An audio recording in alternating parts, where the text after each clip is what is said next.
Philippe, bonsoir. Merci de nous rejoindre sur RTI2 pour votre magazine littéraire Entre les lignes, qui a énormément de plaisir à recevoir ce soir M. Hilaire Kobena, auteur de La vie en blanc et noir.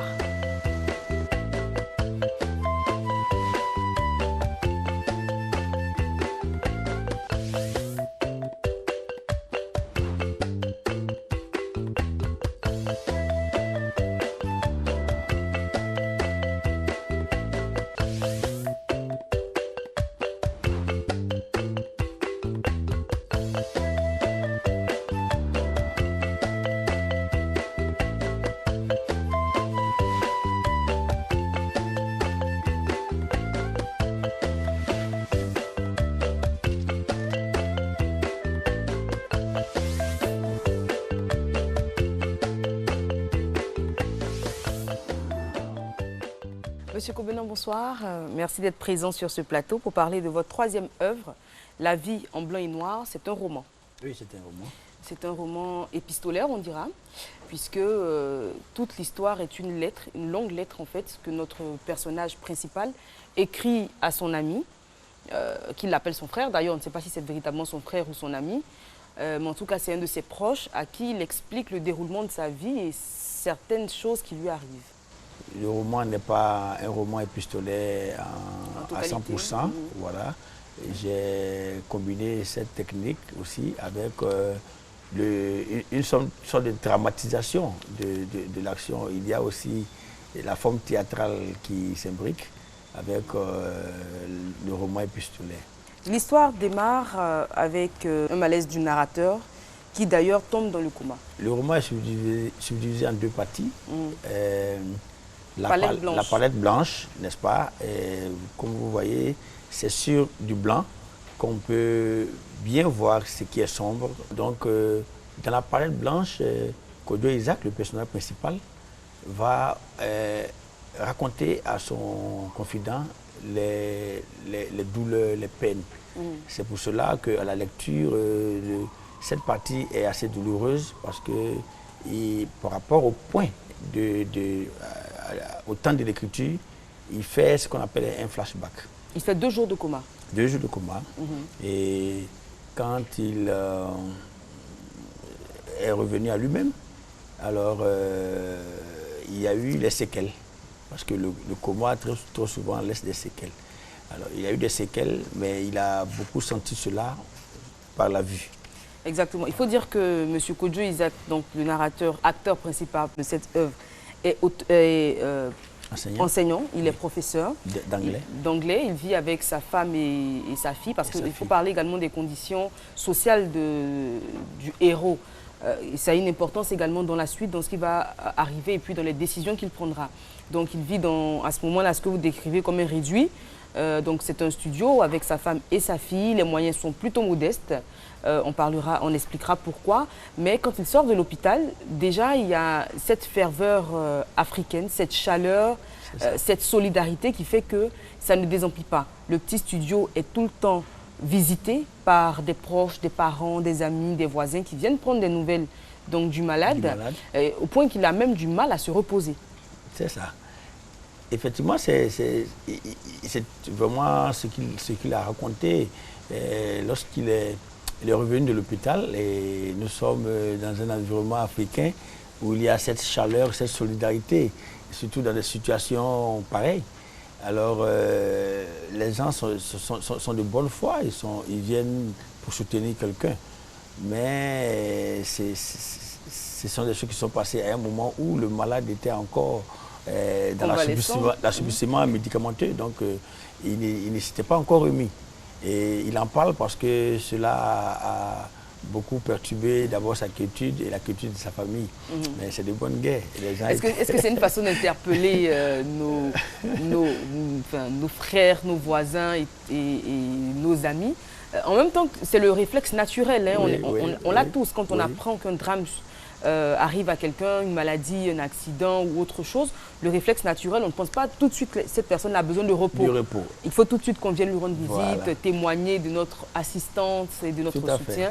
Mais c'est vrai que la question peut se poser, est-ce qu'il ne faut pas attendre un délai raisonnable, peut-être appeler la femme, même pas directement le malade, appeler la femme du malade pour transmettre ses encouragements et puis attendre un délai raisonnable.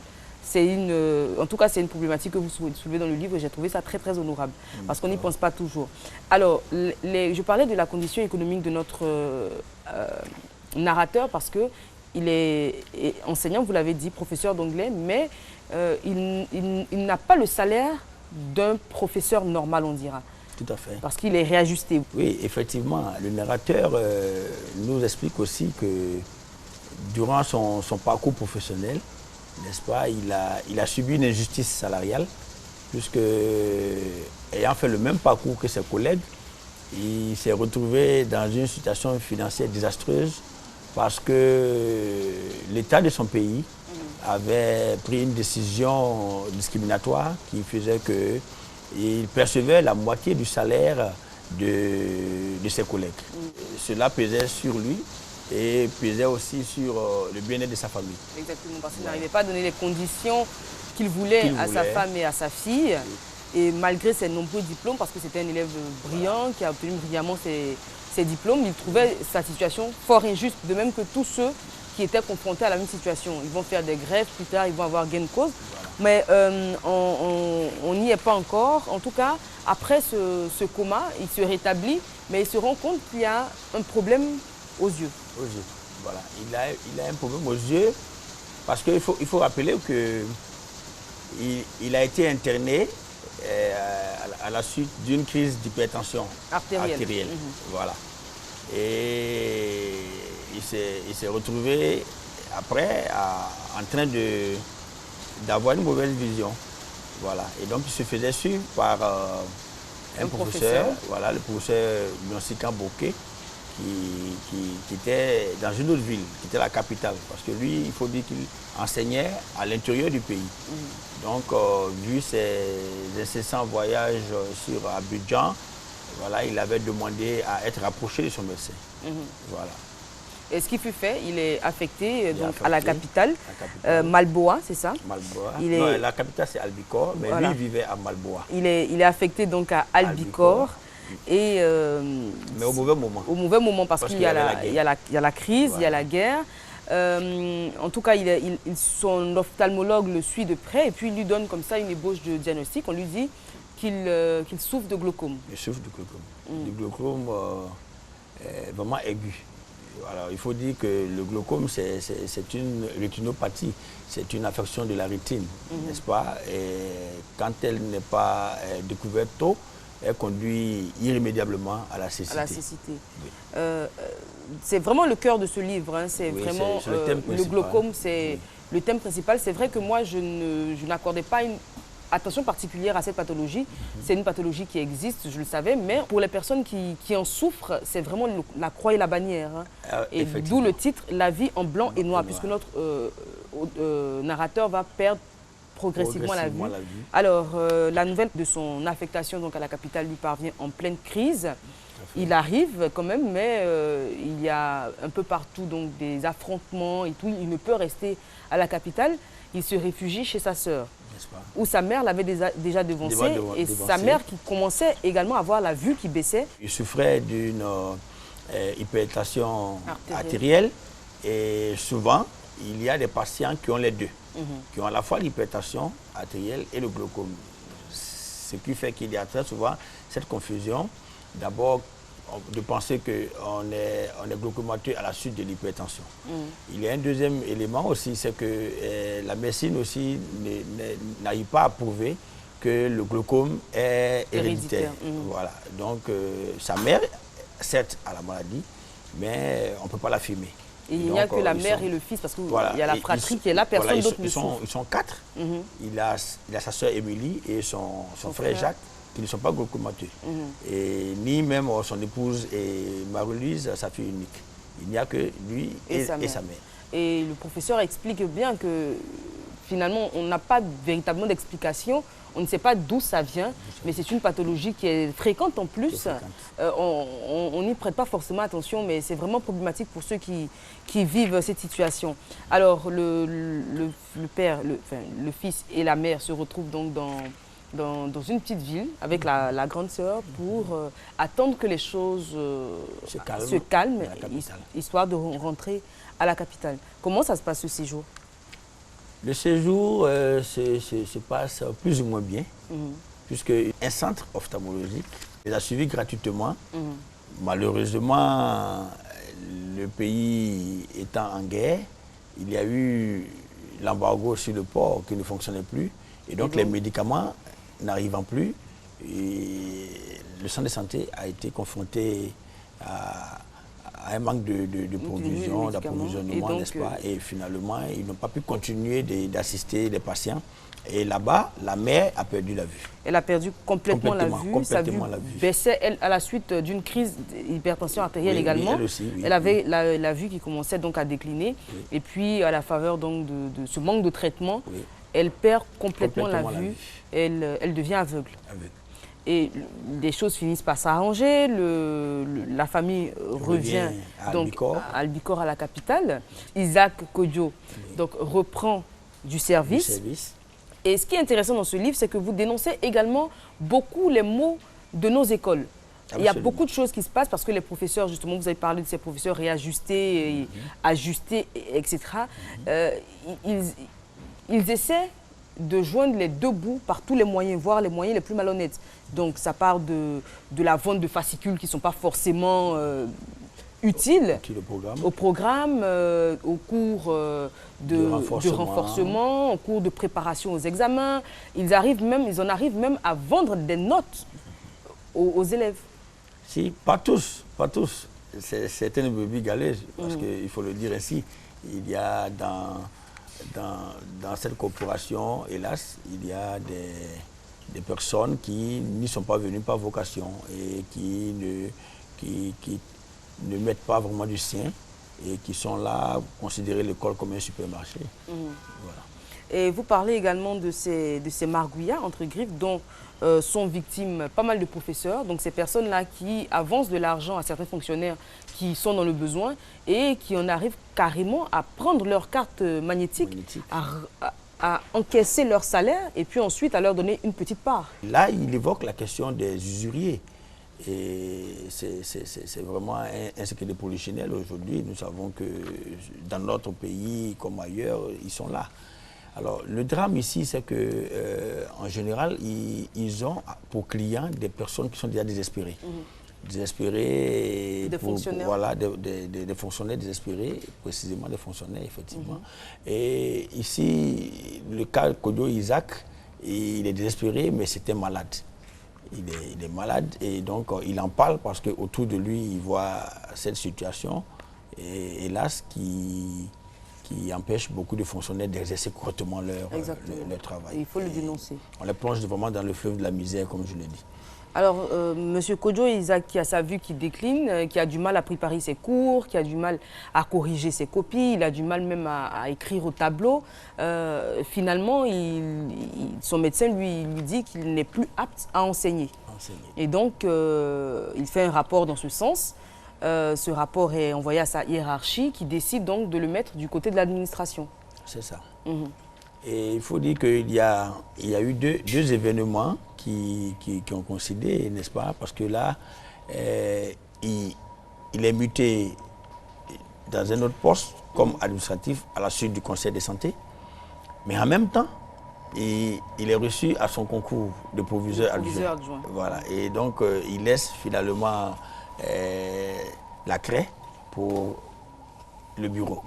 Voilà. Il y a beaucoup de ses collègues qui lui disent « Mais pourquoi tu y vas? On va diviser ton salaire par 3, tu auras le salaire d'un journalier, tu ne seras plus peut-être même assuré, etc. » Et le narrateur dit « Mais il se rend compte que beaucoup de ses collègues ignorent ce à quoi ils peuvent prétendre, effectivement. » Oui, effectivement. Et je pense que c'est une insuffisance qui se sent déjà dans notre formation, n'est-ce pas? Et quand les enseignants sont à l'UNS, par exemple, pour ce qui nous concerne ici, il n'y a pas véritablement d'informations sur ce genre de situation auquel ils peuvent être confrontés lorsqu'ils sont en service.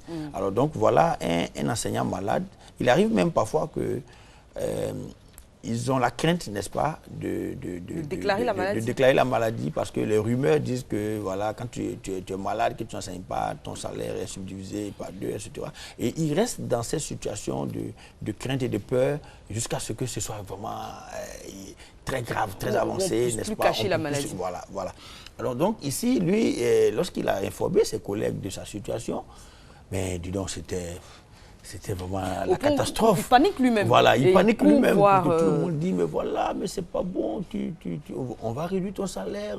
Bon, vraiment, dans cette situation-là, très peu vont jusqu'au bout. Voilà, donc c'est ce que je voulais signaler. Et comme il a eu à approcher un gestionnaire des ressources humaines, n'est-ce pas, de l'éducation nationale. Voilà, de l'éducation nationale qui lui a donné les informations qu'il faut, qui l'a rassuré. Parce que l'État ne peut pas brimer un fonctionnaire qui lui a rendu service. Exactement. Donc il y a des voies, il y a des procédures. Aujourd'hui, il y a une direction même qui s'occupe de ce genre de situation. Et donc il n'y a pas à avoir peur. Voilà, c'est le cours normal de la chose. Et pendant ce temps-là, la maladie continue d'évoluer. Vous le dites, page 45, en ces temps-là, la maladie dans mes yeux évoluait négativement. Mon mal empirait jour après jour. Une sale cataracte faisait son nid dans mon œil droit. Alors, le professeur qui suit le narrateur lui annonce qu'il n'y a pas d'autre alternative que la chirurgie. Il n'a pas beaucoup de moyens, mais on lui dit que le professeur lui dit que c'est la seule façon d'y remédier. Là, il n'a vraiment pas le choix parce que il est en train de perdre la vue. Déjà, il y a un œil qui est plus malade que l'autre puisque les deux yeux sont malades. Il a à la fois le glaucome dans les deux yeux, mais malheureusement, il a une cataracte dans l'œil droit. S'ajouter. Dans l'œil droit. Alors donc là, le professeur va tenter, n'est-ce pas, de l'opérer. Et il va le faire. Et malheureusement, le glaucome étant en dessous, voilà, la vue continue toujours de décroître. Vous dites même à un moment qu'on a l'impression de voir au travers d'un tout petit tuyau. D'un fusil, comme le canon d'un fusil.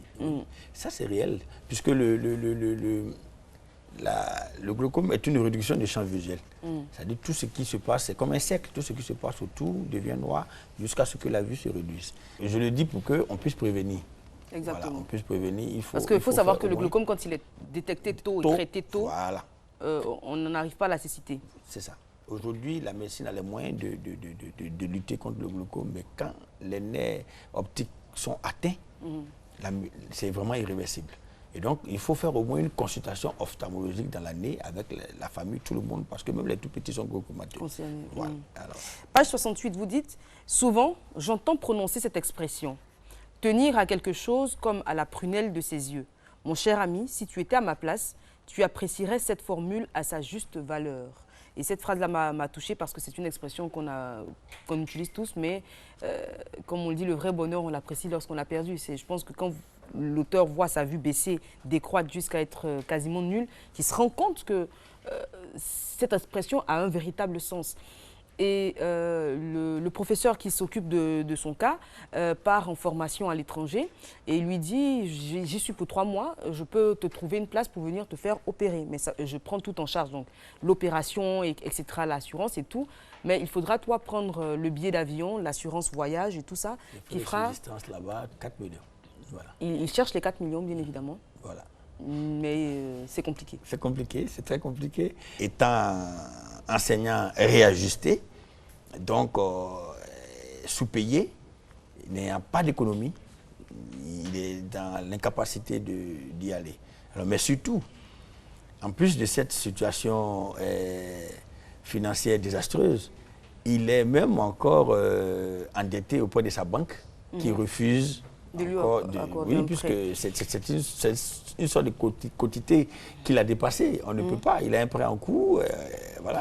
Mais à ce moment-là, il y a l'épouse de notre narrateur qui lui propose, qui est une grande couturière, qui a un atelier de couture qui marche très bien, qui lui propose de vendre cet atelier de couture pour l'aider à faire face aux frais. Voilà, il refuse catégoriquement. Oui, mais bien avant même que l'épouse Eunice en arrive là, il y avait la mère. Oui, il y a la mère qui voilà, lui propose la également. mère même qui Elle a complètement perdu la vue. Voilà. Qui a des réalisations, des maisons. Des maisons, voilà. Qu'elle propose de vendre pour aider son fils. Et son fils lui fait croire que il a non, déjà les moyens. alors que c'est pas le cas. J'ai pas compris en fait pourquoi. Parce qu'après, l'auteur semble, enfin, le narrateur semble le regretter. Oui, il le regrette. Mais pourquoi sur le coup, il a refusé? Oui, il le regrette, mais en fait, cela est dû au fait que la mère elle-même, elle est malade. Et il n'est pas seul. Il a sa sœur Émilie qui est là et il a son frère Jacques. Et son frère Jacques, dans l'ouvrage, il est quelqu'un de riche. Mais il y a souvent aussi ce drame dans les familles où d'abord les frères et sœurs ne s'entendent pas. Et puis, lorsque un a les moyens, en général, sa famille n'est pas sa priorité. Vous voyez? Alors, c'est ce qu'il veut dire. Donc là, il se retrouve dans une situation où il n'a pas les moyens, mais il n'a pas de très bons rapports avec son frère. Et donc, d'ailleurs, le frère dit qu'il était complètement, il n'était pas au courant de la situation que traversait son frère. C'est la réunion familiale qui lui a permis même de savoir. Et vous voyez que sur le champ, il a offert 1 million. Mais moi, pourquoi, mais pourquoi est-ce qu'il refuse l'aide de sa mère? Parce que vous le dites, la mère est également malade. Elle a, vous le dites, 68 ans, près de 70 ans. Et elle lui dit à son fils, moi, j'estime que je suis vieille, j'ai déjà fait ma vie, j'ai déjà mes réalisations. Toi, mon fils, tu as à peine la quarantaine. Et donc, voir mon fils aveugle à cet âge-là, je ne le supporterai pas. Donc, en plus, elle ne vend pas tout. Elle a plusieurs réalisations qu'elle donne à chacun des enfants. Et moi, en le disant l'œuvre, je me dis, voilà, il va prendre l'argent, il va se faire opérer. Parce qu'en même temps, cette histoire nous prend au trip, hein, parce qu'on vit avec le narrateur, on a ses peines, on a ses joies, etc. Et on se dit, il y aura une solution et il refuse. Oui, mais la vieille Ndaza n'a pas les moyens. La preuve, lorsqu'elle a appris que son fils avait besoin de son aide, comme solution, elle voulait vendre une maison. Ce qui veut dire qu'elle n'avait pas la liquidité. Et Kodjo Isaac aussi, dans le livre, c'est très clair, il est très proche de sa mère. Voilà, il a eu à le dire plusieurs fois. Donc, étant proche de sa mère, il est dans le secret des dieux. Il sait que sa mère est aussi, avec ses soins elle-même qui l'étouffe, n'est-ce pas? Elle n'a pas les moyens de lui sortir 4 millions. Voilà. Alors, on est pratiquement au terme de notre émission, mais je voudrais qu'on revienne également sur la relation entre Eunice et Kodjo Isaac, parce que c'est une femme adorable, c'est une femme exemplaire, on l'a vu, elle était prête à vendre son atelier pour venir en aide à son mari. Mais la situation n'est pas évidente aussi. Le mari a l'impression que sa femme ne veut pas prendre soin de lui et vous le dites, elle appréhende d'avoir à s'occuper d'une personne aveugle. Elle veut faire un autre enfant, l'auteur ne veut pas. Mais toujours est-il qu'il lui pose la question de savoir, mais est-ce que finalement tu seras apte à t'occuper de moi? Et ça pose la question également du mariage. Et on se marie, comme on le dit, pour le meilleur et pour le pire. Et quand malheureusement le pire ou un problème survient, est-ce que l'un des conjoints, le conjoint qui n'est pas forcément à la force de tenir, parce que bien souvent ce n'est pas la volonté qui manque, ce n'est pas l'amour qui manque, mais la force peut arriver à faire défaut. Oui, oui. Alors ça, je voudrais dire que ce que vous soulevez pose le problème de la communication dans le couple. Alors là, j'ai voulu soulever cette question pour que dans les couples, ils se parlent. Alors là, vous avez vu qu'il a fini par parler. Et il s'est rendu compte que c'était une méprise et qu'il jugeait mal son épouse. Et donc là aussi, elle lui a montré qu'elle était prête à aller jusqu'au bout avec lui. Même après la cécité, elle lui a promis de rester à ses côtés. Et ça, ce n'est pas donné à tout le monde. Alors, jusqu'à la fin de l'œuvre, l'auteur perd pratiquement toute la vue. Il a un œil qui est déjà aveugle à 100%. Et la question qui me brûle les lèvres, et je pense aussi celle de nos téléspectateurs, c'est est-ce que cette œuvre est autobiographique? Est-ce que c'est votre histoire que vous racontez dans l'œuvre? Si je peux le situer en pourcentage, il est 20% de ma vie. 20% de ma vie parce que je suis enseignant de formation. J'ai vécu aussi le réajustement tel qu'expliqué dans l'ouvrage. Et je suis glaucomateux. Et j'ai l'œil droit aussi qui est déjà parti. Et voilà. Et donc, je lutte aussi pour sauver le dernier. Et je voudrais aussi que tout le monde fasse attention, n'est-ce pas? Parce que l'œil, c'est le sens, c'est un bijou. C'est le sens le plus important. Voilà. Merci beaucoup, Monsieur Kobina. Merci pour votre courage, merci pour cette œuvre que franchement je recommande à tous nos lecteurs, donc La vie en blanc et noir. Je pense que tout au long de cet entretien, vous avez compris pourquoi elle s'appelait comme ça. C'est une œuvre qui est poignante, qui explique une réalité qui est là, quelqu'un qui est confronté à la cécité, qui voit sa vue décroître et qui n'y peut pas grand-chose. Et donc ce sont de nouveaux réflexes qu'on apprend. On voit par exemple que l'auteur apprend le braille. Vous l'avez appris? Oui. Voilà, non, moi j'ai pas fait. Donc il apprend le braille pour ça fait partie de ce qu'il imaginait. Voilà, éventualité. En tout cas, c'est vraiment très poignant. Oui. Merci beaucoup, Monsieur Kobina. Et puis voilà, comme je l'ai dit, nous sommes au terme de notre émission. Merci d'avoir été notre compagnie. Je vous donne rendez-vous lundi prochain, même heure, même canal, mais le mot de la fin vous revient. Moi, je voudrais vous remercier la RTI2, mais surtout dire à nos téléspectateurs qui nous suivent que le glaucome est une affection qui est là tous les jours et que pour y remédier, il faut consulter un ophtalmologue. Et surtout, lorsque ces situations difficiles arrivent, il ne faut pas blâmer Dieu, il faut être fort parce que ce sont des épreuves que Dieu nous donne ici pour montrer si nous avons toujours la foi.